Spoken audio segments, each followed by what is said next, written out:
अस्सलाम वालेकुम, कैसे हैं आप सब। मैं हूं महविश और आप देख रहे हैं टेस्ट ऑफ लाइफ। हरा मसाला घर पर आप कैसे बना सकते हैं और हरा मसाला बनाने के बाद आप इसको फ्रीज़ कैसे कर सकते हैं 1 मंथ के लिए, डिटेल पर इस पर बात करेंगे। वीडियो को पूरा देखिएगा। तो आइए स्टार्ट करते हैं इस रेसिपी को।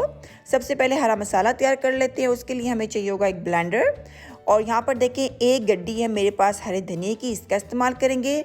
और आधा गड्डी हमें पुदीने की चाहिए होगी। पुदीने की अमाउंट आपने आधी रखनी है धनिया से। अगर आपकी पुदीने की अमाउंट धनिया के बराबर होगी या धनिया से ज़्यादा होगी तो आपकी चटनी जो है वो डार्क कलर की बनेगी। तो इस चीज़ का आप ख्याल रखिए कि पुदीना आपने अमाउंट में हाफ लेना है। थोड़ा सा लहसुन का इस्तेमाल करेंगे, 1 टीस्पून ज़ीरा ऐड करेंगे, 1 टेबल स्पून नमक, 2 टेबल स्पून हमें लेमन जूस चाहिए होगा, थोड़ा सा पानी ऐड करेंगे। और यहाँ पे देखिए 3 हरी मिर्ची हैं, इसका इस्तेमाल करेंगे। मिर्चियाँ आप अपने हिसाब से कम और ज़्यादा बुलकल कर सकते हैं। अब इसको अच्छी तरह से ब्लेंड कर लेंगे और एक स्मूथ सा पेस्ट बना लेंगे। आप देख सकते हैं हमारा जो हरा मसाला है ये बिल्कुल तैयार हो चुका है। इसको साइड पर रखते हैं और यहाँ पर देखिए हमारे पास है आइस ट्रे।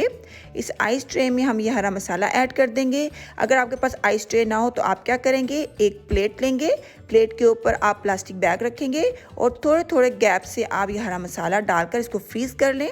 जब ये फ्रीज़ हो जाए तो आप इसे किसी भी एयर टाइट बॉक्स में या प्लास्टिक बैग में फ्रीज़ करके 1 मंथ के लिए रख सकते हैं। अब इसको मैं 6 घंटे के लिए फ्रीज़र में रख दूंगी।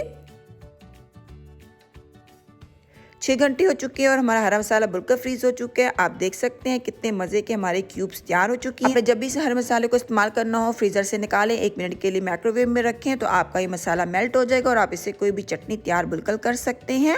अगर आपके पास माइक्रोवेव ना हो तो आपने क्या करना है कि इस क्यूब को जस्ट फ्रीज़र से निकाल के शेल्फ पर रख दें। 15 से 20 मिनट में ये खुद ब खुद मेल्ट हो जाएगा और आप इससे कोई भी रायता या चटनी बिल्कुल तैयार कर सकते हैं। उम्मीद करती हूँ आज की ये रेसिपी आपको अच्छी लगी होगी। अगर आप न्यू है मेरे चैनल पर तो चैनल को सब्सक्राइब करना बिल्कुल ना भूलिएगा। वीडियो अच्छी लगी है तो लाइक कर लें। इंशाल्लाह नेक्स्ट टाइम मिलेंगे एक नई रेसिपी के साथ। अपना बहुत ख्याल रखिएगा, मुझे दुआ में याद रखिएगा। अल्लाह हाफिज़।